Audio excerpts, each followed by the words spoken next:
Hi, everyone, and welcome to a special live edition of the Excellent Leadership Podcast, recorded in front of a studio audience at Sportico House during South by Southwest. Major thanks to Sportico for including us in their special day. In this episode, I had the privilege of moderating a dynamic conversation between not one this time, but two leaders in the world of sports. Brad Alberts, President and CEO of the Dallas Stars, and Andy Loughnane, President of Austin FC. This episode is packed with insights on leadership, innovation, and growth from two very different leagues, the NHL and Major League Soccer. You'll hear Brad and Andy talk about what separates good from great, how they build trust with their sporting counterparts, and how their organizations are evolving to engage today's fans. They open up about their career-defining moments, managing through tough times, and the power of commercial savvy in rising to the C-suite. Brad gave a great quote about his career, which I loved. Go where you're celebrated, not tolerated. Great advice. It's a candid conversation, energizing, full of leadership, wisdom, and practical advice. You don't want to miss it. Live from Sportico House, here we go. Guys, this is fun. You had the walkout song that I requested. Usher, yeah. Awesome to be here with you guys. Welcome to Sportico House, Excellent Leadership Podcast being shot live in front of a studio audience. Today we're talking about leadership, we're talking about business, we're talking about innovation, and we get the privilege of talking to two people who know this really well. Brad Alberts, President and CEO of the Dallas Stars, Andy Loughnane, President of Austin FC. So looking forward to diving into both of your stories. Before we do, Andy, I do want to point out that I've got a pair of Sambas with your team logo on it. I was able to find these in the closet today. Did you buy them or did we give them to you? I will plead the fifth on that. You gave them to amazing. me. They you look gave amazing. them to me, but I'm proving that I still have them. Thank you very much for showcasing the brand. Yeah, for sure. And Brad, I brought a green jacket matching you today, so I took this very seriously. Well represented. Yeah, thank you. Good job. So let's dive into it. You both hold highly sought after jobs in business at whole, but in sports in specific. Can you give us a moment in your career that helped prepare you to get into the jobs that you're in, and maybe a lesson that you learned from that moment? Andy, I'm going to you first. Wow. I go back to my first ever job out of college was with the Detroit Red Wings way back when in the mid-90s. And I'm going to really age myself because there was a time and a place where you would, if you worked for the team and you worked in tickets, there would be these moments where they would do what we call these live reads. So maybe in the first period or the second period, there would be a call on the television broadcast, say, call this number for ticket sales. And the live read was operators standing by. Bullshit. It was operators standing by. And these moments where we would play these West Coast games, it was Detroit against the LA Kings. It was a Tuesday night, and I was given the opportunity to be that operator. And I would collect all of this sales inbound leads that ultimately led to me being a high producer, which led to me probably separating myself from the rest of the pack. And the early lesson early on was you just got to outwork everybody around you. Ultimately, that pays well. Brad, same to you. Yeah, I think I learned, I kind of live by this analogy. It's go where you're celebrated and not tolerated. And I think I've tried to live my life that way, certainly embrace my career that way. And I've given that advice to a lot of young people, including athletes, as they're getting recruited. Like, go where you're celebrated and not tolerated. And if you think about that, that makes a lot of sense. And from a career perspective, I think I've tried to do that and surround myself with bosses that celebrated me. If I ever felt like I was tolerated, it's probably time to move on. And I think along the same lines that Andy said, back early in my career, I learned really quickly to value relationships in this business. And I still, to this day, value relationships and value different perspectives that people bring. And I think it's really, really important as I've grown in my career to understand that, to value how in this business you've got to understand how other people view you, how other people view the deal. And along the same lines, outwork people. When I was selling tickets, I was number one seller. When I was selling sponsorship, I was the number one seller. And then I think really mastering my craft as I was going along and really understanding the business, taking advantage when I was in my 30s and when I was one of those mid-level executives to really understand how the NHL worked, how MLB worked, has really helped me as, in this role now. You both bring up good points. Andy, you talked about hustle and working hard. Brad, be the best at what you do. But also in there is self-awareness. Know where you rank. I'll often get people telling me they're ready for their next promotion. And I like to ask them, are you the highest performing VP in your organization? And if so, great. And if not, go do that first and perform really well in your job. On that note, a lot of people aspire to be president or CEO. Many get stuck at director, VP, chief something. What separates the really good from the great, and how does one differentiate themselves enough to get into a seat like yours? Well, I think there's a couple things. One's cliche. I think you've got to have a real firm understanding of the business. I know him. He knows how the soccer world works here in Austin, and I think certainly when you're a president of a team, you've got to understand the business really from the bottom all the way to the top. And I think having a firm understanding of the fundamentals are important. And I think mental toughness. I think one of the things that, the biggest challenge, and I have a lot, is what's coming around that corner next. And I think you've got to be able to read and react. You've got to be able to take shots. You're going to make decisions that are not going to make everybody happy. And not be impacted by that. Never lose confidence in yourself. There's a reason why we're here. Remember that in tough times. Have a thick hide, no question. Yeah, I would echo everything said there. I do think that you were onto a thread where there's kind of this underlying theme that most people who sit in the seat that both of us are very fortunate to be sitting in, there is this commercial background. Typically, you have successful track record of selling tickets, which led to an opportunity to sell sponsorships. And if you have a successful track record of selling sponsorships, then you have the opportunity to maybe open more doors for more leadership roles, whether it's sitting in a oversight of many departments or oversight of just all revenue. I do think that's an important thread. Of course, there are other tracks to get to the president or CEO position, but historically speaking, one of the best places to start is being an outstanding ticket seller, being an outstanding sponsorship seller, and you do begin to separate yourself from the pack.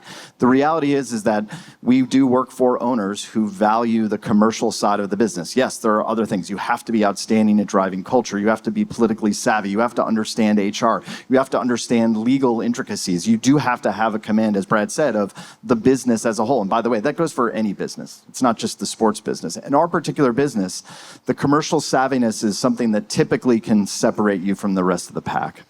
How do the two of you think about leadership differently as it relates to your leagues? Brad, you're in a league with lots of heritage and history. Andy, MLS just celebrated 25 years, but it's still young, and your particular organization's young. How does that impact or modify your leadership styles based off of those leagues? I think in our case, yes, we've got the NHL has long history, but the Stars don't. 30 years is still very young. And I think what we've tried to, implement and instill, we have to continue to be creative. We have to always be innovative. We have to think big, and we have to execute big. And I think that's certainly how the organization has really, taken shape under my leadership. I preach that we need to be big, we need to do big things, and most importantly, we're not afraid to do big things. And in this business, you've got to be able to execute. You can, I always say, you can whiteboard, and whiteboarding is important, but you don't want to be a whiteboarder. You want to be able to execute those ideas. And I think under my leadership and our organization, we've been able to do that. And I think everything that we've done from the Winter Classic to, launching our own streaming television network, speaks to wanting to do big things, not afraid to take calculated risk, and executing, which are big. Yeah, to that point, what's the data that we sometimes see? 9 out of 10 small businesses fail. And that's probably less often because of a bad idea. Although we do see bad ideas in business, it's probably more often from poor execution and not knowing how to actually deliver the strategy or the vision you had in place. There's no question. Certainly in sports, you have to be able to execute. There's a lot of people that can whiteboard and come up with ideas. Everybody's got an idea. Hey, you should do this. Well, how do you execute it? I think our organization takes great pride in executing, whether it's small things or obviously the big things. Andy, the team relocated, kind of. The Columbus crew remained in Columbus, but some of the core management team came down to Austin. How do you build and instill a culture basically from scratch that's going to match up with the vision that you have for an organization?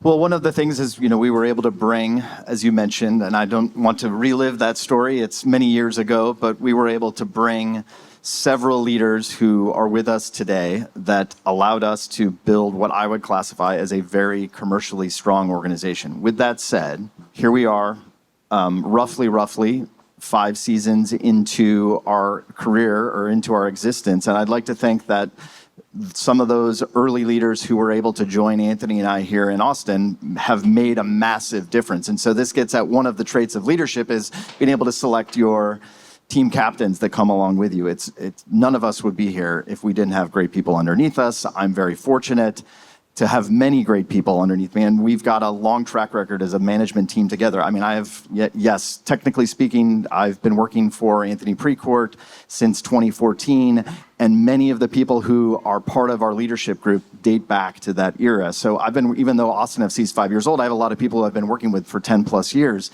Our existence as a young team here in Austin is very different than a heritage brand. And, obviously the evolution of our brands have had to come together in 2 different ways. And I personally, I think I'm kind of a big fan. I get very motivated by a project like an expansion team. I've done it before. I was at a very different level. This was in Columbus with the Blue Jackets back in 2000. But for me, that type of a project was inspirational. So you have to surround yourself with people who understand what it's like to start a new team. It's very different than an operational team that is, let's call it 3, 4, 5 years mature. So I think in our case, we had the right composition of people who understood what it was like to build something from scratch. What's the hardest part about getting everyone, players, coaches, ownership, staff, aligned around culture? Well, you've got a lot of different personalities in that group and a lot of different egos. I think with us, our organization is committed to a number of things. Number one, obviously, we're committed to bringing a championship back to Dallas, playing hockey at the highest level on the ice. And I think that's evident in where we stand today. We also want to use that to run a successful business. That's what we're in. We're in and obviously a professional hockey business. We want that to be successful. And right now with the times that we're all living in, it's probably never been more important to be, a great community partner. And our organization does that. And our players, our ownership, and all of our staff really embrace the community partnership efforts around our organization. And that's being, great partners to all of the cities that we have relationships with. It's not just Dallas, but we have, youth hockey facilities, in 7 or 8 other, municipalities around DFW. And so we're really dedicated to not only spreading the message of hockey, but also, spreading the message of being a good community partner. And whether or not that's, working at a food bank, helping a disadvantaged business, bringing a kid that, has had, something happened to him in his life to practice where he can meet, our players. Our organization has really, really embraced that. And I think that brings us together to help form what, is our culture. And I think you hit on something that, from a personality point of view, one of the most important things is to, at least I think from a leadership style perspective, is to understand that you probably need to manage every individual differently. You touched on kind of the sporting side and the business side. I mean, that's a big part of a person who has the job that Brad has. The need to softly, delicately manage anything that divides, let's call it the hockey team and the business team. That's probably a big part of your job. That's another skill set that requires a lot of experience, some strength. But I would say, just from a sitting in this chair point of view, one of your important job requirements is to be able to have a great relationship and open up new doors with your sporting counterpart. It's very important. How do you build that relationship? Be a good person is probably the starting point. I would say you have to, like I do when I onboard new people, one of the things I want to do is I sit in front of a whiteboard and I do show how the organization comes together. It's, I whiteboard it from scratch, an org chart, and then I show how they fit within the organization and what the overarching company goals are and how your job impacts overarching company goals. And it's kind of a routine that I have, but I would say that same routine applies to the sporting relationship. You have to understand how they fit into your overarching company goals. And sure, some of those company goals are revenue, some of them are winning games, and we have to indicate to them that we're here to help you win games by generating more revenue, having more fans to create a more intimidating atmosphere in our stadiums and our arenas. But how do you go about it? It's being a very good human being. Yeah, I would add trust too. There's a trust element that comes up between, myself and our general manager, where he has to trust me and I have to trust him, both with private information and also with performance. And I think sometimes that takes time if the relationship isn't, there's no history there. But to Andy's point, it's just, being a good person, having trust, communicating really well with one another. And I think once those things come together, then you've got a winning formula. Andy, you had great advice in there about onboarding people effectively, so I won't make you repeat it, but it's worth rewinding if you're listening and going back From the there. recruiter. Yeah, exactly, because I've never placed an unsuccessful person. The organization's onboarded them poorly, 100%. I'm teasing, I'm in jest. Let's talk servant leadership. That's a popular phrase. You see it a lot in books. When is it effective, and when perhaps is it not effective? Well, I laugh because I think sometimes I feel like I work for the players. I certainly work for the employees. But I think, there's a fine line there. I think, number one, I'm in a role where I'm responsible for a lot of people, and those people look to me for guidance and leadership. They also look to me for success in their careers. And I think it's incumbent upon myself and our executive team to put everybody in, the best position that they can have to succeed. And I think when you do that and people feel like they're getting fair shakes and they're being treated fairly, you have a really cool culture. And I think you have an incredible commercial, department where, you're executing and you're seeing results. I think the same thing with players. I think, with our team, our guys want, they want fair shake. They want to be trusted. They want to be communicated with. And the majority of that comes from our coaches and our head coach, certainly up through our general manager. But when I have my opportunity to interact with our team, it's the same thing. They want to be treated fairly. Their families want to be taken care of. And I think that's all part of being a servant leader. It's certainly not what I want is the highway. It's what we want, and collaboration and understanding everybody's, different views on things is really, really important to us. I think I'm probably no different than most people in this room. I'm a product of every experience that I've had, and maybe the most negative experiences that I've had when I've been working in organizations reporting to somebody is if they are in the my way or highway business. Air some grievances, just say their names. I'm kidding. They know who they are. But I'd like to think that, and maybe I'm not getting at the answer or giving you an answer to your question, but I'd like to think that ultimately, one of the things that we're able to do as great leaders or as leaders is be able to be a combination of all the best things we've ever experienced. And I'd like to think that we're doing a pretty good job of that in our world. But it is always on my mind. And I've had some, like everybody else, right? I've had some deserving conversations with supervisors in the past who have helped point me in the right direction. I've had some conversations with supervisors in the past who I probably ignored their guidance and was better for it. There's a lot of times where I think to myself, when I'm having a conversation with an employee, is this exactly the way I would have wanted to have been treated when I was in their position? And it is a guiding principle for us. And I suppose that has to be somewhat instinctual when you get to that point, but it does weigh on me. Are we treating our employees fairly? Are we treating them exactly as we would want if we were in that position? It's an interesting point because as a president or CEO, your words have a lot of weight to them. So what might be just one of 36 meetings on your calendar from 1:15 to 1:30 for you is not necessarily that for the receiver who's in the meeting getting that feedback or that advice. It's important to stop and think, and I appreciate how you worded that, of you take those moments quite seriously to make sure it's landing the way you would want it to land. And on that point, I've learned a lot from leaders who might not have been my favorite leaders as well, and I don't say that cynically. Like sometimes, sure, what not to do, but often they're in their jobs for a reason. They were good at something, and there's plenty we can learn in those moments if we take the time to actually accept the good in what they're offering and maybe spit out the bones. So I'll transition a little bit. Fans engage content so differently these days. Short form, they want the organization to be at the ready to communicate with them. They want to experience the team, not just on the ice or on the pitch, but also off. What are some innovations the two of your organizations are doing to engage with the modern fan?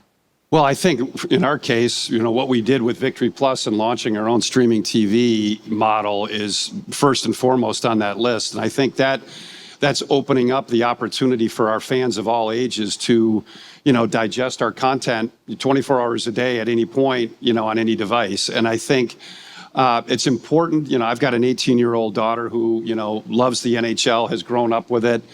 And how she consumes, Dallas Stars content is through social media, on her phone, on her device. 10 years ago, when Andy and I were growing up in the business, social media didn't exist. We didn't have a social media, director. And now those positions are incredibly important to an organization because that is how people are communicating with us. And that is how they're digesting our content. That is how they're seeing, and interacting with our players, both on the ice and off. And they do want to see, those players, not just in their uniform, in our case on the ice, they want to see what Wyatt Johnston is doing at his apartment, what car he's driving, what video game he's playing, who he's dating, all those kind of things. And I think our organization has had to morph into that's a big part of now our marketing. And certainly our organization, like most, is all in on that. And I think that job is a very, very important one. Having somebody that understands, obviously, the medium that they're working with, but also how to communicate and what the fans are looking for, and then their ability to be able to get it from our group is really, really important. Yeah, I don't think I have much else to add to that, but I will tell you this is one where in our world, as a Major League Soccer team, we don't have the volume and the tonnage at the moment, sans Miami, with respect to our audience on social, right? Followership just isn't where NHL or NBA, NFL, MLB is at. But what we are valuing is the engagement with our audience. And so for us, this is not going to be any different than most teams, but for us, we're trying to triple down on video. That's an important part for us to invest in.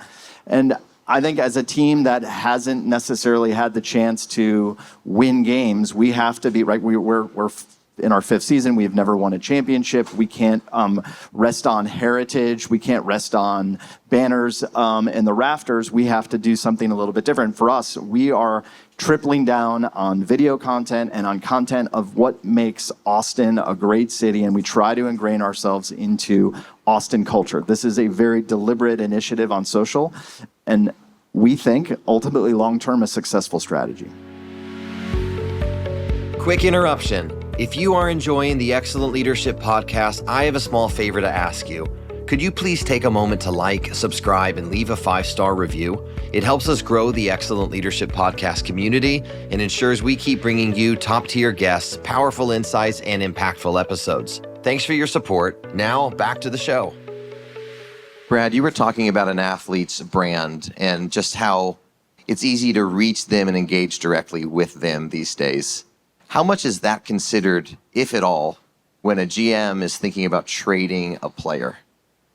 It's a great question. It's certainly, there's a piece of it depending on who the athlete is. The bigger equation that we have to solve in our case is typically how does that player fit the cap financially with our salary cap requirements. And then, it's really about, in our case, their on-ice talent.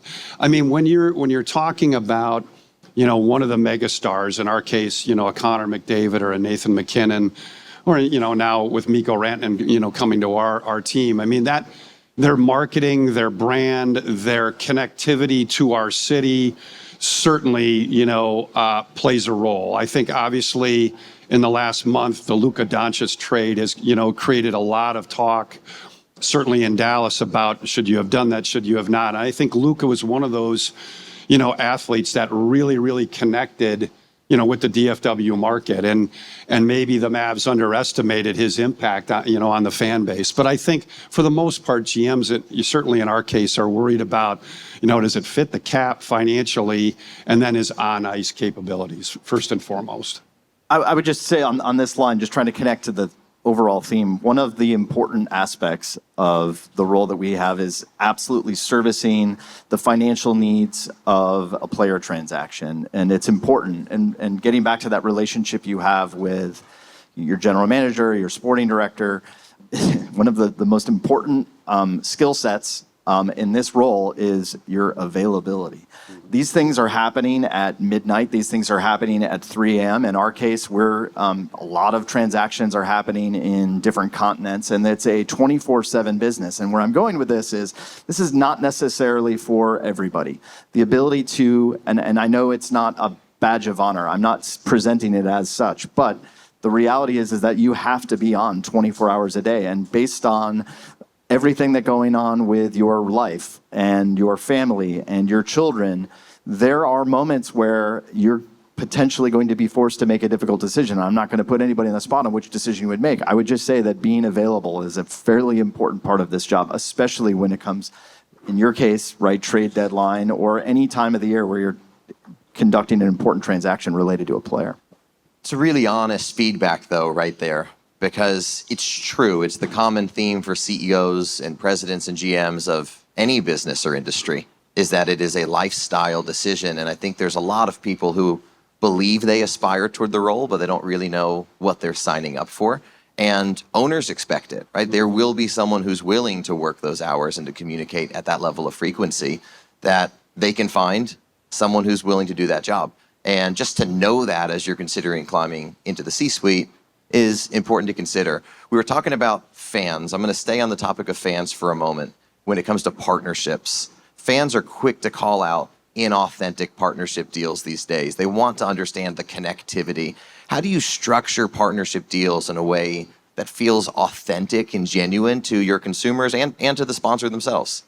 I can tackle it. I think we have gone out of our way to try to, especially with what we would classify as our kind of jewel inventory, stadium, jersey sleeve. We've gone out of our way to try to identify partners who are local. We think that our fans will respond to that. Now, we've been fortunate. Our vision has led to a plan. Our plan has led to an executed plan that has been successful. And I suppose there's moments where you are forced to maybe deviate from your plan because there are financial pressures.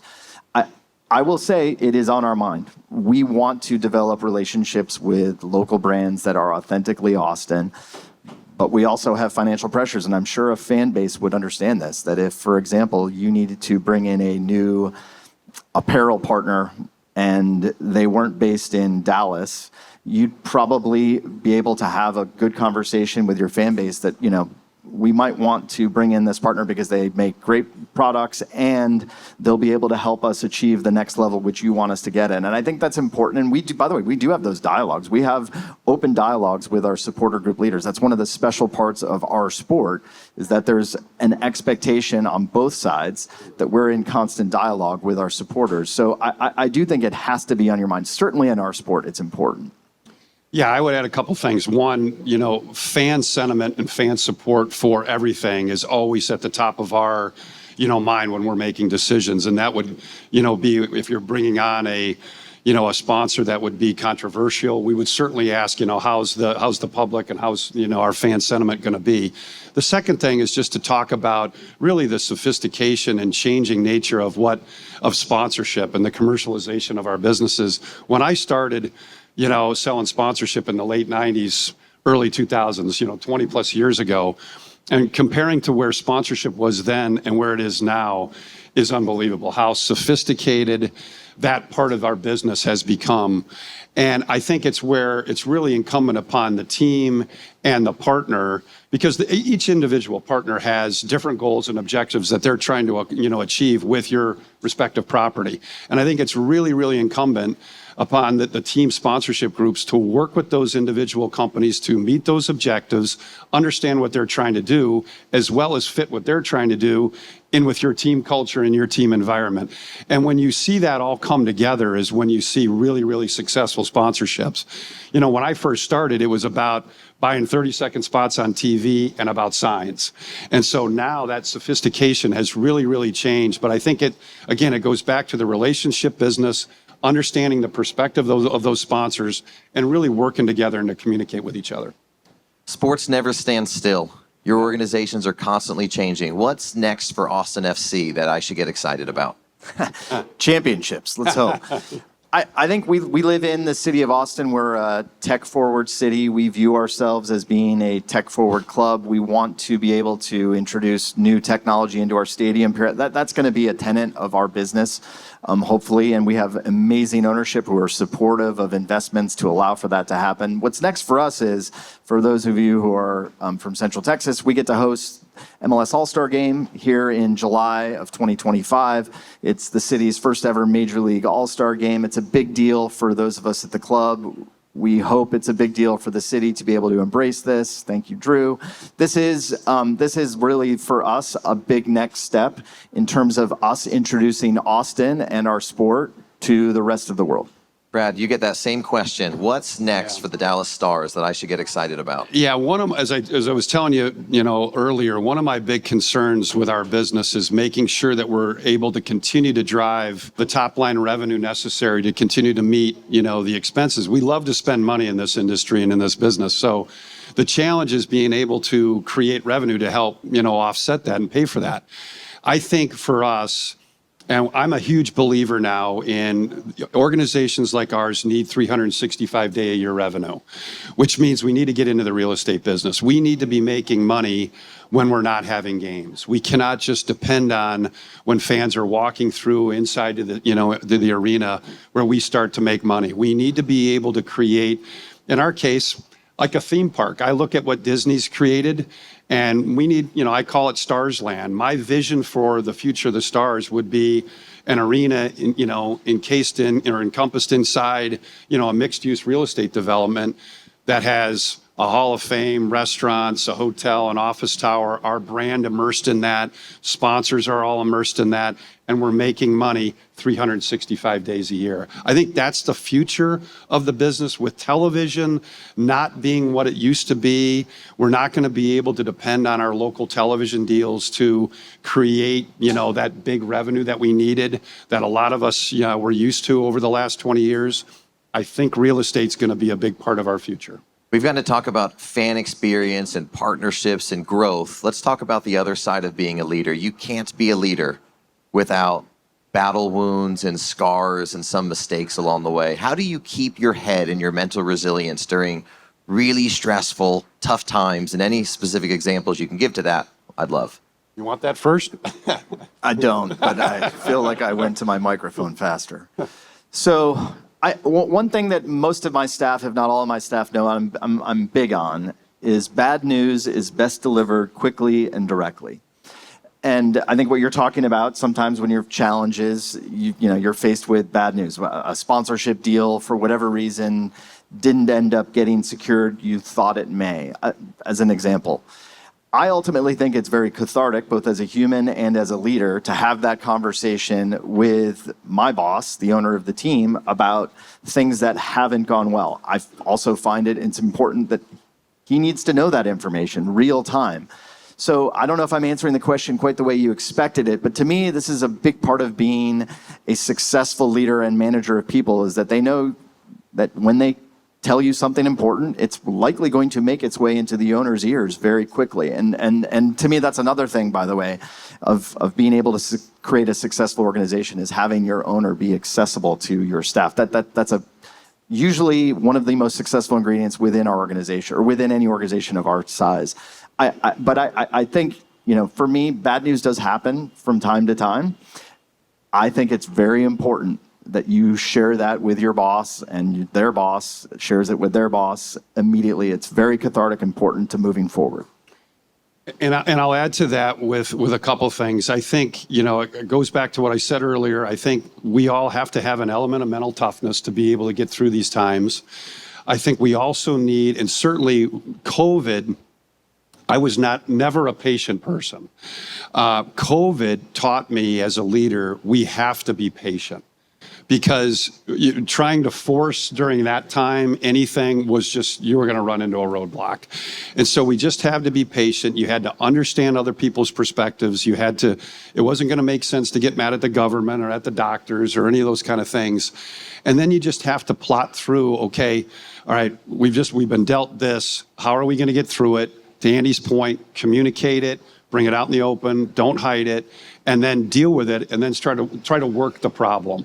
And I think those are the best things. That's certainly how I handle those tough moments. I think you've got to have patience, you've got to have perspective, and you've got to have toughness. Yeah, I'm going to echo something you were saying there, Andy. I don't know a boss I've ever had who liked surprises on either side. Bad surprises or good surprises. Like, hey, surprise, I just sold a bunch of new deals. They want to be informed and communicated with in real time and know that you trust they can handle that information, good or bad. Don't worry, the sellers who are successful let you know about it. That's true. There's no worry that that's a real concern. Yeah, exactly. So we have a closing tradition on the podcast. 7 questions we ask everybody. We call it the 7 Question Blitz, and we're going to blitz through these. Wow. What sports events have you never attended that the two of you would love to attend? U.S. Open tennis. Yeah, Masters. I've been there. It's good.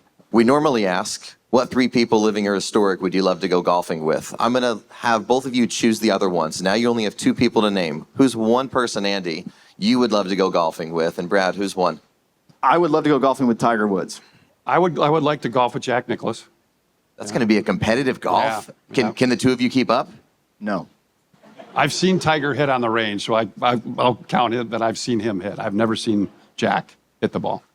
What sports event have you attended that holds the dearest place in your heart? Super Bowl? I'll say the Red Wings' first Stanley Cup championship. Yeah. Besides us When I winning was the working Stanley there. Cup, yeah. What Super Bowl? Probably with Packers Pittsburgh because of my Green Bay affinity, watching them win a Super Bowl in Dallas, which was weird. What's something about you most people wouldn't know now they're going to find out? I am absolutely a homebody. I am relatively a hermit. I would prefer to remain at home, all things being equal. This is one good secret that only my family know and my very close friends. I am a closet wrestling fan. I find it to be hilarious. I love it. I do turn it on from time to time as we're getting ready for bed. It's the one thing that makes me laugh. Yeah, it's highly entertaining. Andy, you were saying something. Nope, I was saying that was amazing. If you were not allowed to work in sports, what would be your dream job? Private equity. Ooh, I don't know if I've thought about it because I am kind of in the industry that I want to be in. Television, production, studio production. Give us a professional pet peeve, just something when it happens in business, it irks you, whether serious or something as basic as the Oxford This one's comma. easy. Lack of punctuality. Yeah, not trying, just giving up. Just no ambition to get things done. And then a softball for you to finish. Next time I'm in your town, where do I need to go for dinner? Ooh, Town Hearth. Town Hearth, you said? Town Hearth in Dallas. I've been. That's fantastic. There you go. Red Ash. Appreciate it. Gentlemen, thank you so much for joining the Excellent Leadership Podcast. Special spending time with you. Thanks, Chad. Chad. Thanks, Brad. And thank you to Sportico.